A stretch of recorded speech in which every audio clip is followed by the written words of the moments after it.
everybody, this is the Algebra 2 video on domain and range. It is from section 1.1.3 in the CPM book. We're not going to look at the CPM lesson, but we are going to go through domain and range and how to find it, okay? Because domain and range is really important in order to start to describe some graphs. Kids use domain and range all the time. We're going to look at mainly on graphs, and then we'll look at it also numerically, okay?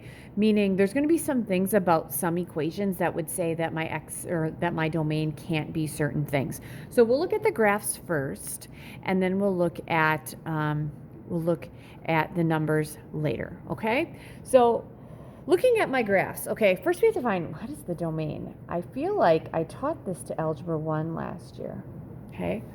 Domain is the set of all your inputs, and in any equation your input is your x. So this is the set of all inputs, which is your x. It's what your x can be. Okay? Now, there are only two things in math that we cannot do that would put some restrictions on your domain, on your x's. As far as the range goes, we're going to have to look at the graph for that one. But for the domain, there's only two restrictions. So restrictions on your x's. Number one, okay, what's one thing in math that you guys cannot do? You cannot take the square root of a negative number.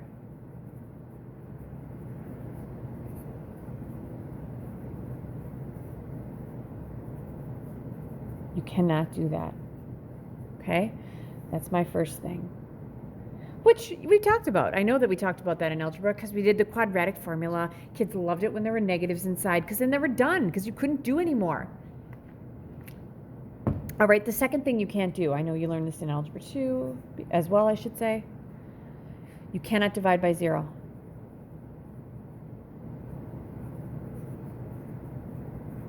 All right, those are going to be the only two restrictions that we have on x's when we look at equations. Like I said, we're going to mainly focus on graphs. Okay, the range. The range is the set of all the outputs, which is your y. It's what your y can be.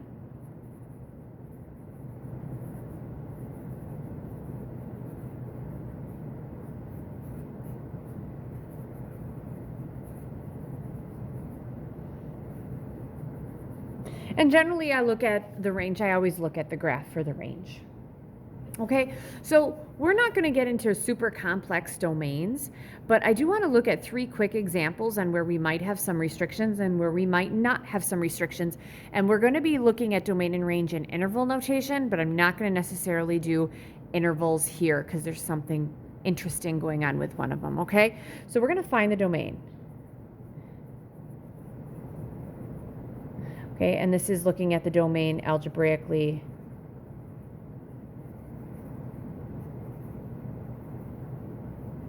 / numerically. Okay, first one, let's look at the function f of x equals x plus 4 over x minus 5. Okay, let's just look at that and we'll start to think about our inputs. Not worrying about the outputs because the outputs we'll look at graphically, and we're going to get to that with our next set of problems. I just want to kind of introduce this for some of you that really need a challenge. So my first question is always, are one of these restrictions, are we doing something with that? And the answer is yes, we're dividing.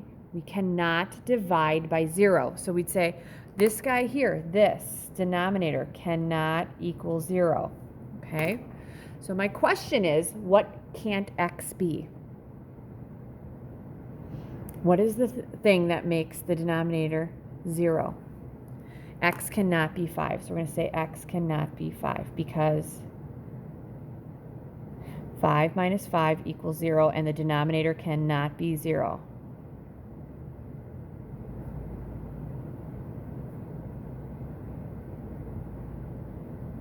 Good. All right, so that's my first function. We'll eventually get to intervals on that, but I just want you guys to start to see things and say, oh, I have to have a restriction in the x's. Next one. Let's go with g of x equals 3x squared minus 2x plus 10. All right. All right, so here's my question. looking at this, are there any restrictions in here? No, there are none. So x can be anything. X can be any real number. I'll actually keep with my thing here. Can be any number. And we'll get to how we're going to write that in an interval. Let's go with h of x. I tend to use all these. Okay, h of x. Let's say h of x equals the square root of x plus 4. Okay, the square root of x plus 4. So then my question would be, are there any restrictions here? Yes, I cannot have a negative in the square root, right? So what can my x be? Okay, and this one might be kind of interesting. You may need to like come up with a little mini equation. I know that this has to be greater than or equal to 0. So x plus 4 has to be positive, which means x plus 4 has to be greater than or equal to 0. So solving this, wouldn't x have to be greater than or equal to negative 4? All right, so we'd say x has to be 4 or greater.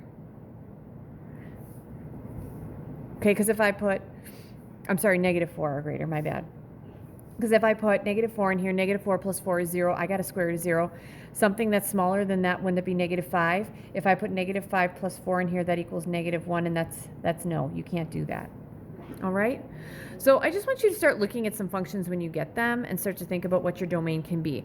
The range, we're essentially going to be looking at pictures, okay? And that's what we're going to finish off today with, because this is going to be kind of helping, this will help you with the Desmos activity that you guys are going to be doing today, all right? So let's start looking at this. This is my first picture. You guys can just graph a line, okay? I'm going to look at the domain, and I'm going to look at the range, okay? So if I'm looking at the domain is my x's. It looks like I'm going like this forever, right?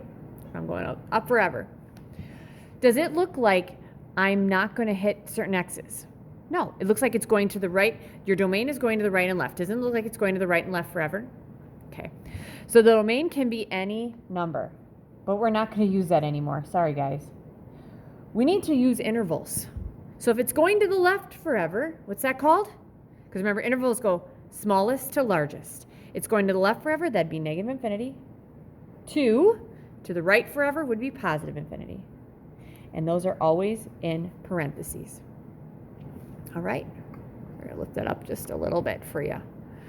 All right, then the range is my y's. It's how far up and down I'm going. So it looks like I'm going down forever and up forever. So the smallest it's going to be down here, and the largest will be down here, up here.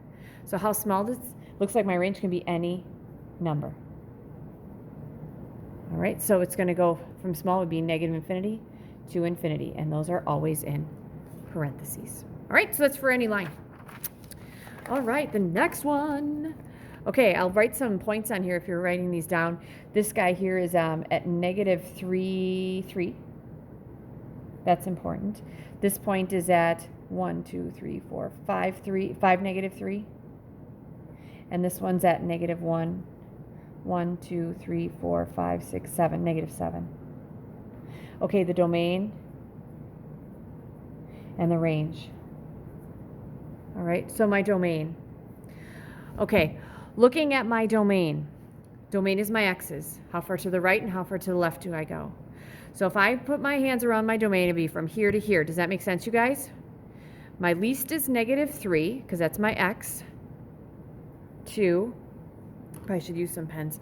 So it goes from here to here. So it goes from negative 3, and it keeps going to, looks like 5, right? 1, 2, 3, 4, 5. So I'm going to 5. All right. Now, when we're in this little interval here, when we're in between there, am I including negative 3? No, it's an open dot. So on graphs, you still use open dots. Open dots mean we're going to use a parentheses. And at 5, we're going to use something like that. Good. All right. That brings me to the range. The range is my y's. How far up and down do I go? So it looks like everything's contained from here to there. So what's my smallest y? Looks like my smallest y is negative 7, because we're doing intervals. Okay, up to 3. All right. Am I including -7? Yes, because there's not a hole there, so I'm going to put a bracket around -7. And then 3, I'm going to put a parentheses around because that dot is not including 3. Okay, so again, domain x's, and your activity will do this, range y. Brings me to the last one. Okay, so I have a parabola. If you want to put this down in your notes, you might want the vertex to be at 1, 2, 3, 4, 5, 5, -3. So I'm going to have the domain, and I'm going to have the range. Okay, the domain, my x's. Okay, guys, doesn't it look like these are creeping up forever? So my right and left, I can't, because it's going to keep going like that. So if your domain can be all real numbers, what's the smallest it can be? Yep, -infinity. And what's the largest? Positive infinity. Brackets or parentheses? Parentheses. Then the range. If I'm putting my range, it looks like I'm going from here all the way up, and it keeps going up. So what's my smallest? My smallest is -3 on my y, and I keep going up forever. Okay, sorry, I forgot that. Am I going to have a bracket or parentheses around -3? A bracket. Okay, because this closed dot means it includes it. And there's a parentheses around the infinity. All right, so that's just a little introduction on domain and range, and you guys have an activity at Desmos to do. Good luck.